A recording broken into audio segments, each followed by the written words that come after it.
Good morning, everyone. Good morning, Jack. First of all, I have to apologize for not being here last Sunday, but better late than never. 168 hours later, I'm here to welcome you. And I want to thank Ken Reed for filling in for me. So could you all please stand for bringing in the light of Christ?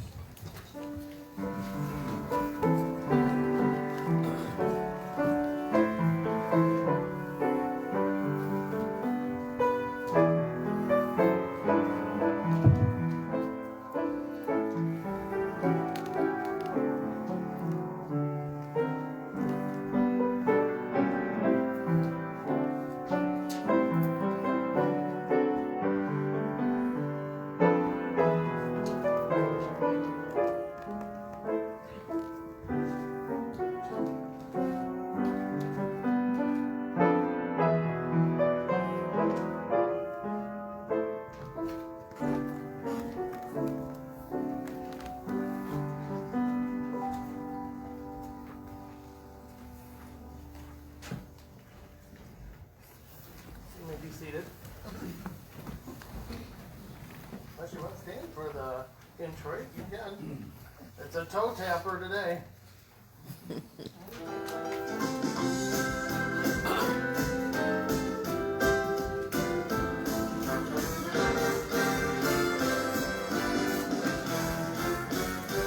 It's a highway to heaven. None can walk up there, but the pure in heart. It's a highway to heaven, walking up the King's highway. It's a highway to heaven. None can walk up there, but the pure in heart. It's a highway to heaven, walking up the King's highway. My way is brighter, my load is lighter, walking up the King's highway. There's joy in the wind, with Him I'm going, walking up the King's highway. It's a highway to heaven. None can walk up there, but the pure in heart. It's a highway to heaven, walking up the King's highway. If you're not walking, start while I'm talking, walking up the King's highway. There'll be a blessing, you'll be confessing, walking up the King's highway. It's a highway to heaven. None can walk up there, but the pure in heart. It's a highway to heaven, walking up the King's highway. It's a highway to heaven. None can walk up there, but the pure in heart. It's a highway to heaven, walking up the King's highway. It's a highway to heaven. None can walk up there, but the pure in heart. It's a highway to heaven, walking up the King's highway,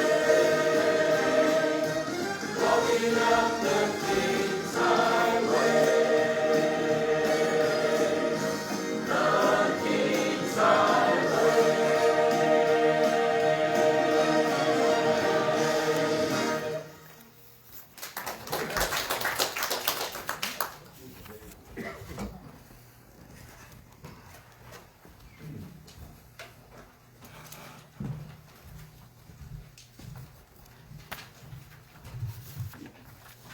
can we have the call to worship?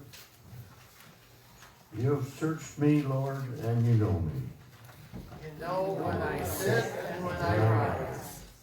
You receive my thoughts from afar. You discern my going out and my lying down. You are familiar with all my ways. Before a word is on my tongue, you, Lord, know it completely. You have me, excuse me. You have me in behind and before, and you lay your hand upon me. Such knowledge is too wonderful for me, too lofty for me to attain. For you created my inmost being. You knit me together in my mother's womb. I praise you because I am fearfully and wonderfully made. Your works are wonderful. I know that full well. My frame is not hidden from you, and I was made in the secret place when I was woven together in the depths of the earth. Your eyes saw my unformed body. All the days ordained for me were written in your book, before one of them came to be. How precious to me are your thoughts, God. You have vast in the sum of them. Were I to count them, they would outnumber the grains of sand. When I awake, I am still with you. It is the word of God.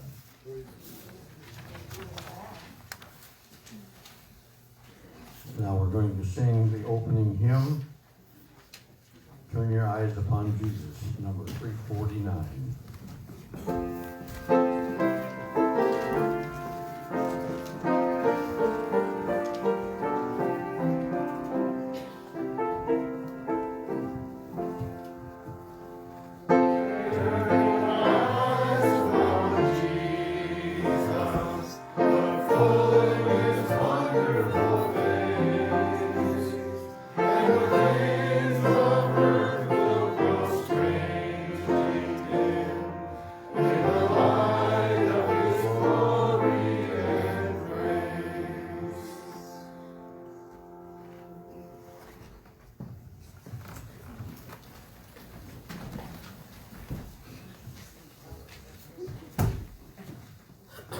Now the scripture is Joshua 24, verse 8 and 10. It's in the Pew Bible on page 207. I brought you to the land of the Amorites, who lived east of the Jordan. They fought against you, but I gave them into your hands. I destroyed them from before you, and you took possession of their land. When Balak, son of Zippor, the king of Moab, prepared to fight against Israel, he sent for Balaam, son of Beor, to put a curse on you. But I would not listen to Balaam, so he blessed you again and again, and I delivered you out of his hand. This is the word of the Lord. Thanks be to God. And we'll stand for the offering, please. We're good. So if I could have our ushers come forward, please, this morning.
this wonderful time that we can be in your presence. And Father, we thank you for the opportunity to give from the love in our hearts. May we be blessed as a giver. And Lord, we pray for these gifts that they be blessed as well and used for whatever thing that you have deemed them to be used for. We pray these things in Jesus' wonderful name. Amen. Amen.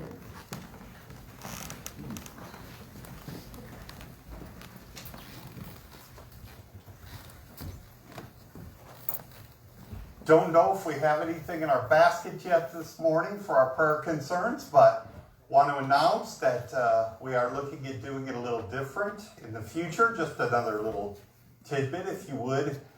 Sunday mornings, come in and write your prayer concerns and put it in the basket on the back of the chapel. Those will be read by me so we can hear a little bit better in moving forward. But it's okay if you haven't done that yet. We're still in the working stages of this, getting the word out. So, do we have any prayer concerns this morning?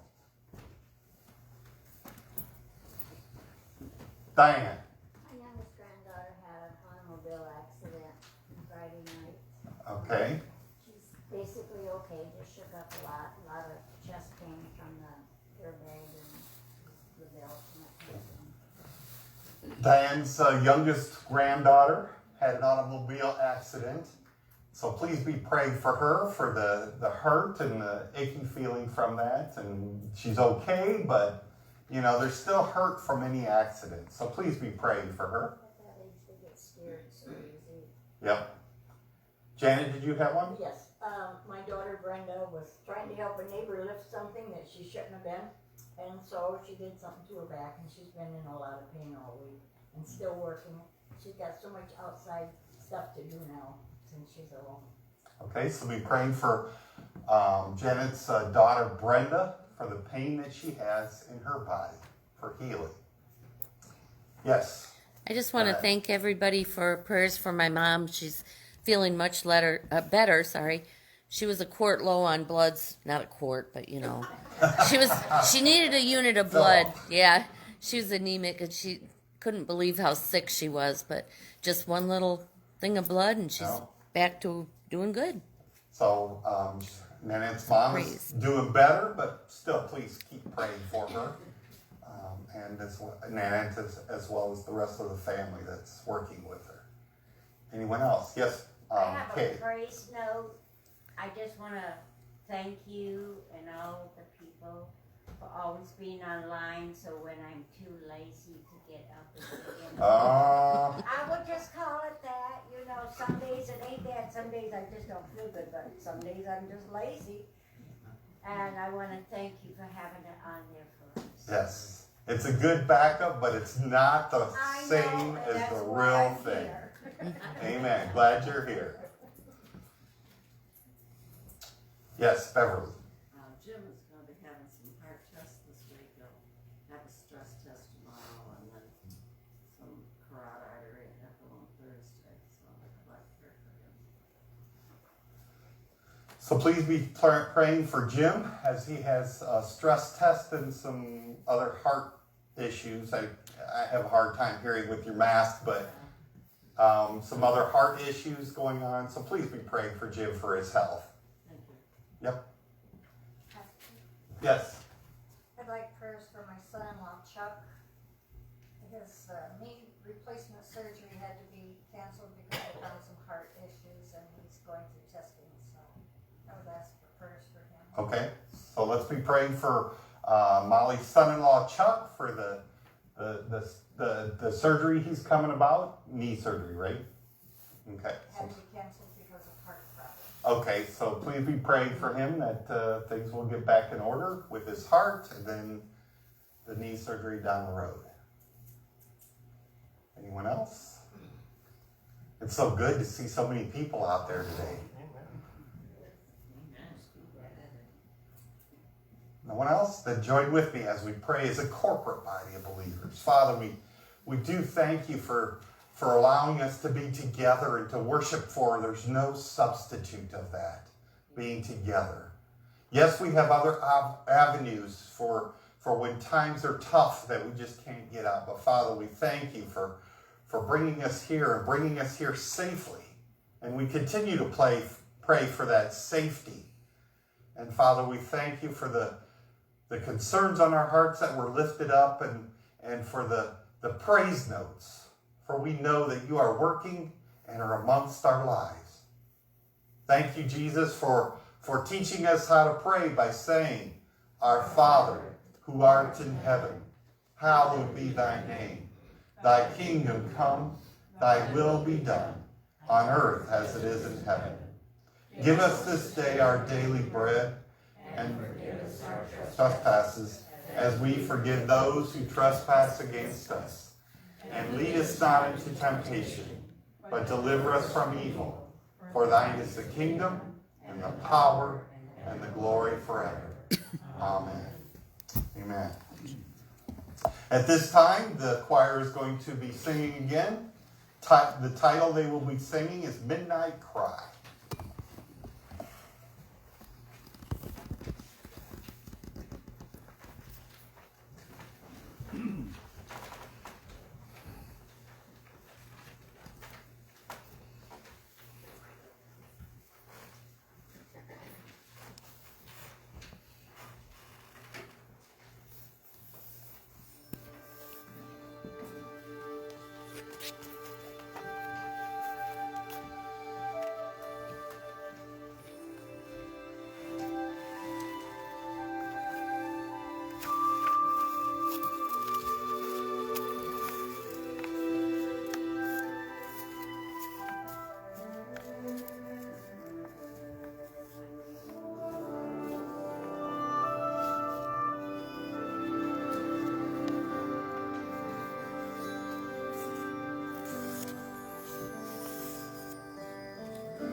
Cry.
scripture I chose for today is out of the book of Revelation, the 3rd chapter, beginning with verse 14.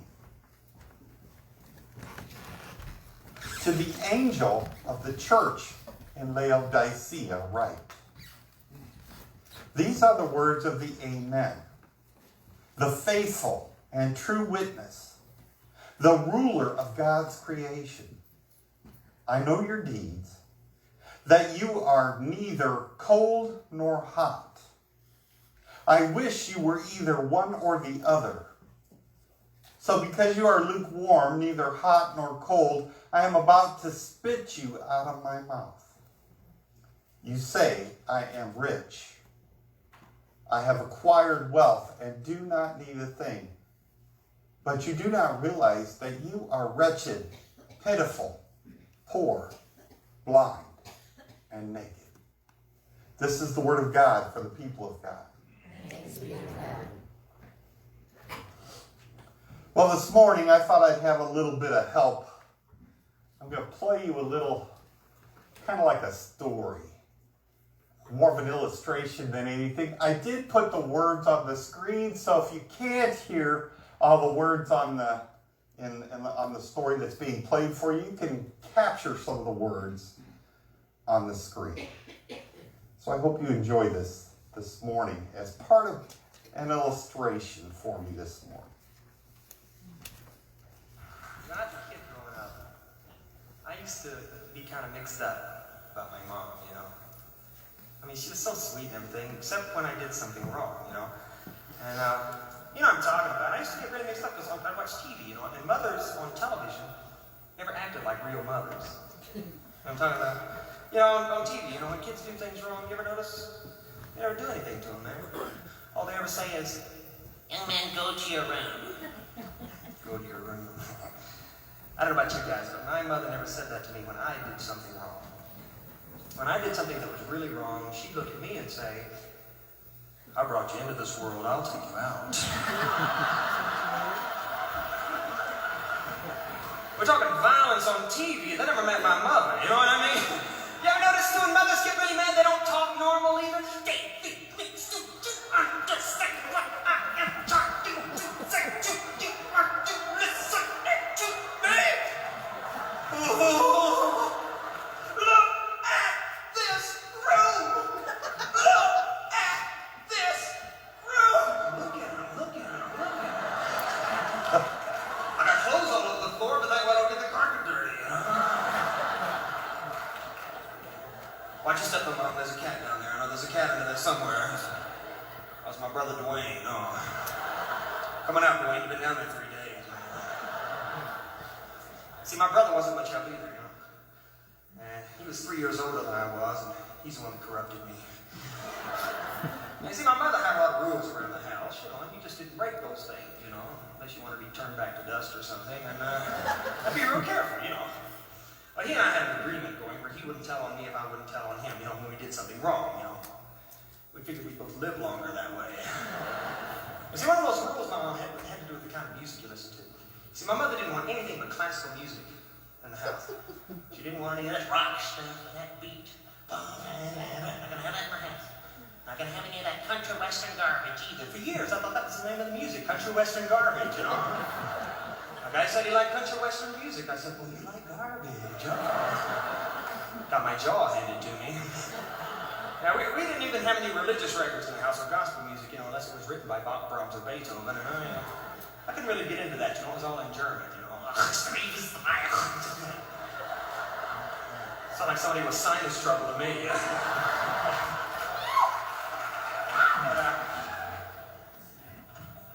I was in the practice of the piano one time, and I saw my brother Dwayne coming in the house. You see, something about Dwayne you gotta realize, you see. My brother Dwayne never came in the side door of the house unless he was smuggling something in. He shouldn't, you know. Did you know that he had in his possession a Beatle record?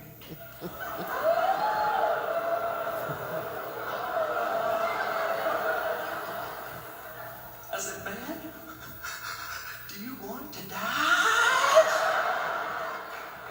He took me me to the back room and he played me something. And I got to kind of admit, I kind of liked it too. You see, we had a problem then. Because we could only play it when my mother was out of the house. Of course, you could always tell when my mother left the house because she had a bad muffler. And we're not just talking an average everyday bad muffler either, gang. We're talking bad muffler, you know what I mean? Walls would shake, buildings would collapse, mothers would take children off the streets, we're talking bad muffler, okay? So the way we work our music is very simple, you see. I'd be in there practicing my Mozart.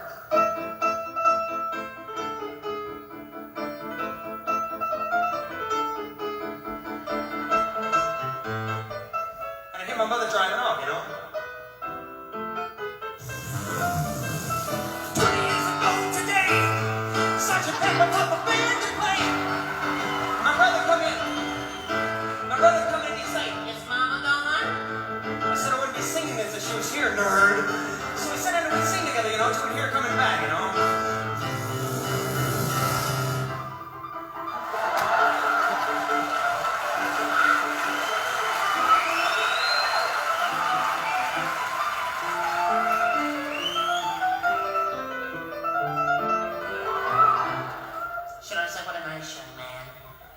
Look at my brother and say, "Why can't you be more like your little brother?" And he'd always say, "I am."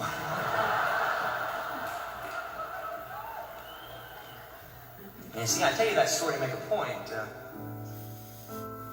Unfortunately, there are a lot of people that try to run their Christianity the way my brother and I try to run our music, Oh, you know what I'm talking about? The people, they act one way when they're around one group of people.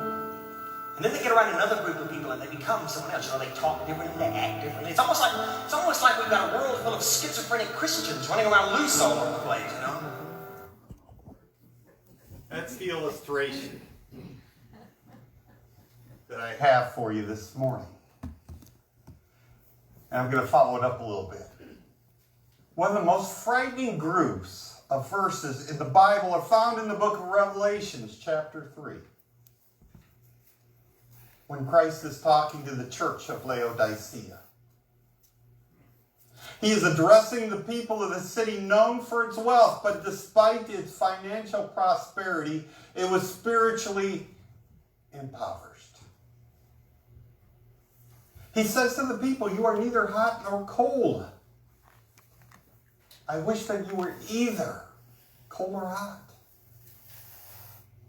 So because you are lukewarm and neither hot nor cold, I am about to spit you out of my mouth. For you say I am rich, I have prospered, and I need nothing. You don't realize that you are wretched, pitiful, blind, poor, and naked." What's frightening about this statement is that a lot of people in the world who call themselves Christians are lukewarm. They fall into the category of sometime or part-time Christian. Yes, we might go to church on Sundays, make an appearance, and think to ourselves, "Hey, I don't sell drugs, I haven't killed anybody, I never robbed a bank, I even give to charities." But the real question is, have I given myself completely to God? Am I a sometime, a part-time, or a full-time Christian? If you allow me, I'll break this thing down a little bit further. Let's first of all consider what a lukewarm is. Not hot nor cold, not even warm, just a little past cool. When you cook food, you have to apply heat. Imagine what fried chicken would taste like if we cooked it in lukewarm grease.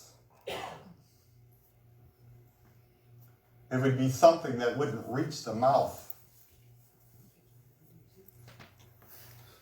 Well, when we are not committed to God and live according to what we think rather than how He commands, we fall into that same trap that the church in Laodicea fell into. I'm going to break this thing down into 3 categories. The truth be known, we could actually add 2 more categories. All of the above or none of the above. But that's another sermon. We're going to begin with the sometime Christian. A sometime Christian would be a fair weather Christian, a Christian of convenience, goes to church every Sunday, but never applies what they learned. Content is saying, I go to church, but I refuse to read the Word of God, to pray on it continuously, to do anything that may take away from his or her normal schedule. But in Matthew chapter 23, verse 4, describes them to a T.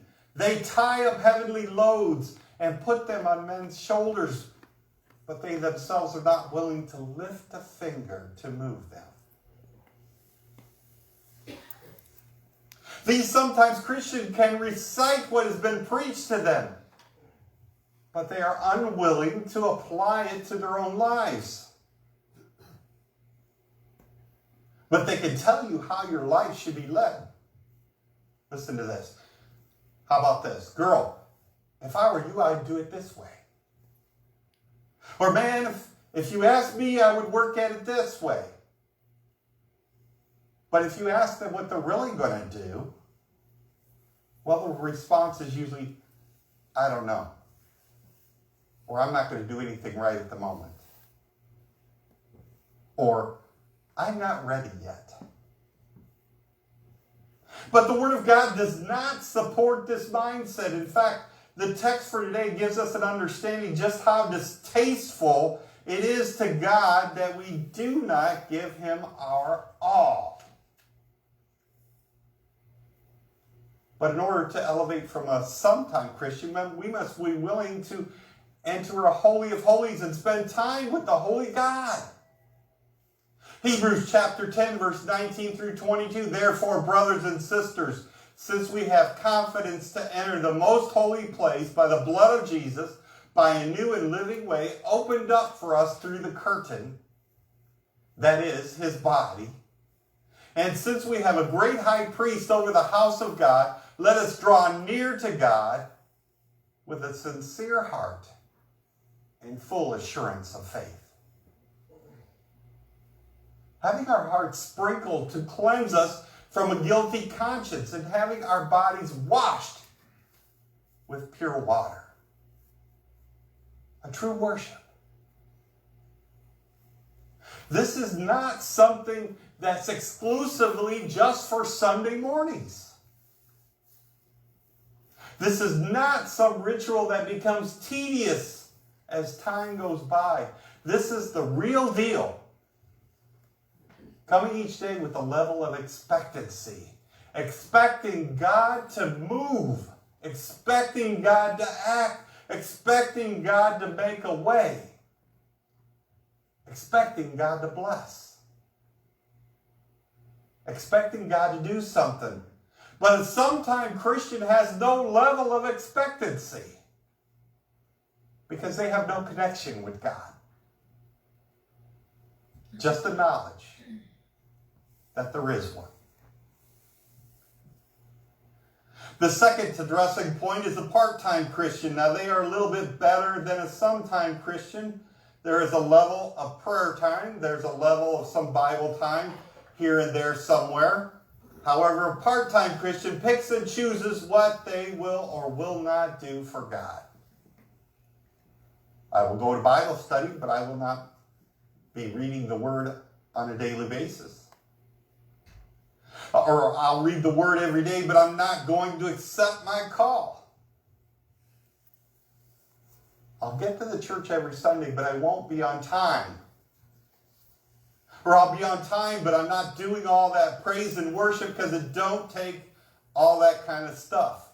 Or I'll do the praise and worship, but I won't testify because everybody don't need to know my business. Part-time Christian? Only willing to do it part of the way? But Isaiah 29:13 states, these people honor me with their lips, but their hearts are far from me. They worship me in vain. Their teachings are but rules taught by men when we simply honor God with our words. I believe. I trust. I know God will make a way, but our actions give indication that we really don't. He's not pleased. We are still lukewarm. We are still nasty. We are still like bile in the bowels of the belly of God. We don't have the option of picking and choosing when we walk, when our walk is with God. We don't have the option of serving God today and not serving Him tomorrow. Because the Word says, choose this day who you will serve. But as for me and my house, I will serve the Lord. It's not a multiple choice. You either trust God or you don't. You either believe that He will take care of you or you don't believe that He will take care of you. You either believe He's in control or you don't. But the bottom line is that a part-time Christian is still a half-time believer. And a half-time believer cannot reap the total package of benefits that God has in store for you. Full-time Christian, Matthew 4:19, Jesus says, follow me, and I will make you fishers of men. Or better yet, follow me, and I will make you into what you ought to be. A full-time Christian spends less time looking at what they can see and more time clinging to what God said would be. This is backed up by John 14:1. Let not your heart be troubled. Trust in God and trust in me. Don't worry about it. I've got this. It's handled because you trust me. Don't stress out about it. Don't fret about it. I've got this. It's handled because you trust in God. Don't lay awake at night. Stop calling Jack, Joe, and Jimmy. I've got this. It's handled because you trust me. There are perks to being a full-time Christian. Compare it to a part-time worker. Part-time workers don't have health insurance. They don't get vacation days. There is no retirement package, and they are the first ones let go. Full-time workers can get cars, bonuses, vacations, sick leaves, health insurance, life insurance. Some get corner offices because they have totally given themselves to the position. Those full-time employees who abuse their benefits, who don't show up for work, who call off excessively, they usually get fired. A full-time Christian is not one who only does what is convenient and comfortable. They have given themselves completely to God. Committed to do the will of God. They aren't hiding, as that illustration I gave to you. They don't play one music when around one group of people and then another around another group of people. They are totally committed to God. A full-time Christian understands Romans 12:1, and they present themselves as living sacrifices, willing to go above and beyond what others see as normal. Because they understand that God will give great rewards to those who are true to their purpose. God has promised abundance to those who are faithful in all things. Matthew 5:12. Rejoice and be glad, because great is your reward in heaven. For in the same way they persecuted the prophets who were before you. God promises to take care of those who don't allow others' actions to cause them to act negatively. 1 Peter 3:9. Do not repay evil with evil or insult with insult, but with blessing, because to you were called so that you may inherit a blessing. Full time. Not sometime. Full time, not half time. Full time, not part time, but a full time Christian. Trusting in God even when things seem impossible. Trusting in God even when there seems to be no way. Serving God even when you wish you were doing those other things. Praising God even when your soul is weary. Blessing God even when folk around you are trying to tear you and your God down.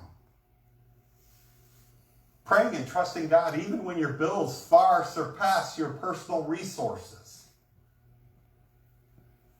Because you have indeed come to understand that God is not a man, so he cannot lie.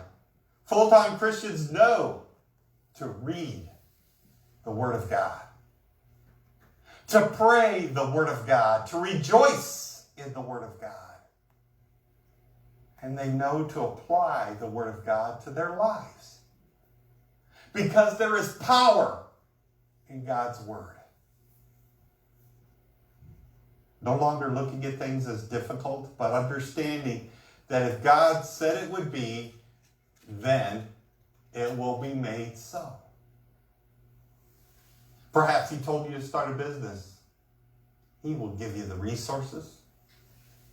But you've got to learn to wait on him and be of good courage. That means without doubt. And he will renew your strength. We should be full-time because God is full-time to us. He loves us all the time. He doesn't play different music and do different parts of love with us. He loves us all the time. He cares for us all the time. He provides for us all the time. He does this even when we don't. He made a plan for us that would give us a full-time help. He sent his only begotten Son to die for us so that we could be saved full-time from the gates of hell. He gave us full-time help when he empowered us with the Holy Ghost that came to comfort and to empower us. He gave us full-time help when he said, when you fall down, I will help you back up again. So why would you want to be anything but a full-time Christian? Why would anybody want to risk being vomited out of Jesus' mouth? We want God to embrace us, don't we? Then we need to be full-time. Don't try these tricks of acting one way around one group of people and acting another around another group of people. Be a full-time Christian so that you can hear those words from God that say, well done, my good and faithful servant. I know I've given you quite a challenge this morning, so think on those things as we hear a song this morning.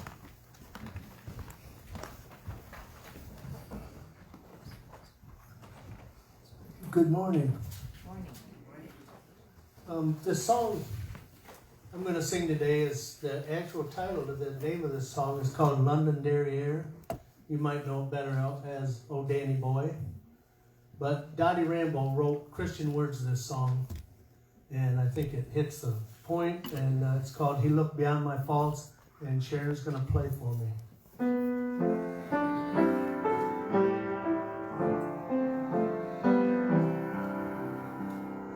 Amazing grace will always be my song of praise, for it was grace that bought me liberty. I do not know just why he came to love me so. He looked beyond my faults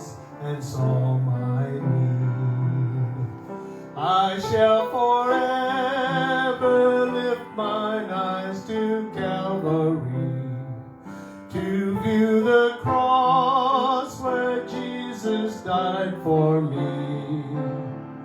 How marvelous His grace that caught my falling stone. He looked beyond my fault and saw my need. I shall forever lift mine eyes to Calvary to view the cross where Jesus died for me. How marvelous His grace that caught my falling soul. He looked beyond my fault and saw my needs. He looked beyond my faults and saw my needs. Thanks, Sharon.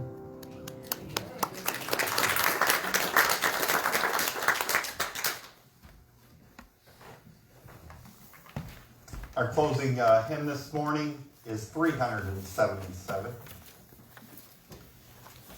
It is well with my soul.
Father, thank you for bringing us here safely.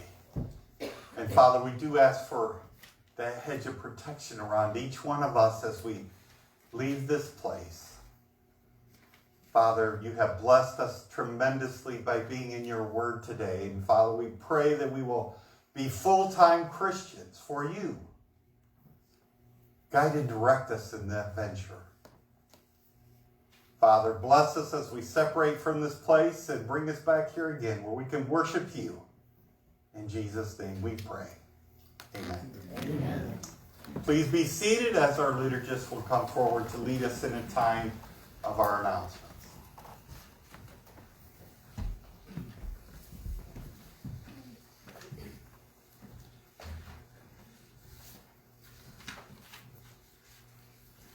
Do we have any announcements? I do. Go ahead, Marcia. Pastor Brenda borrowed the movie What If that we watched last Saturday from here, I think it was. Got the date, but anyway, they're going to show it tonight at their church, and she said that anyone from Pokagon would be welcome to attend if they wanted to see it, and was not able to attend on the night we had. So it would be 7 o'clock tonight at Chapel Hill, Sodus. Everyone hear that? It's tonight at 7 o'clock at Soda's Church. Yeah, and she's got it where you bring your own snacks and drinks. Also. And then this Thursday, we will start back with our senior play day at 11 o'clock. All right. Thursday morning, and it will be potluck. So hopefully we can have good attendance. A lot of people are ready to start back. And then at 7 o'clock is ad board on Thursday. Is there any other announcements? Yes, Betty. Next week is Pentecost, and if you have something red, maybe you'd like to wear it next Sunday. Next week is Pentecost. If you like anything to be read, see Betty.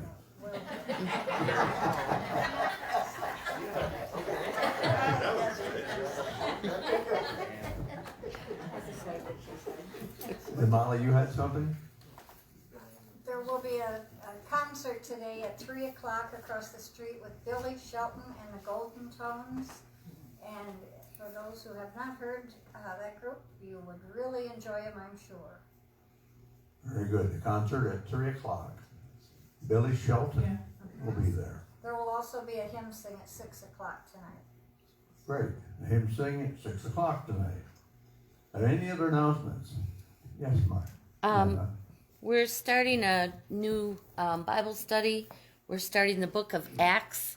So if you've ever wondered about how the church first got started and more information about where we actually start from, be a great Bible study, and we really encourage everybody to come. You learn just so much by being in Bible study on Tuesday nights. So please plan to be there. You have something to say, Pastor? Oh, okay. Everybody's hitting everything. Do we have any birthday? I'm sorry, John? Just to kind of go along with the birthdays, I told Tracy that her birthday was the 14th, and when she got up that morning, I told her I was going to tell her happy birthday for every year she was old. Oh my gosh, that took a whole day.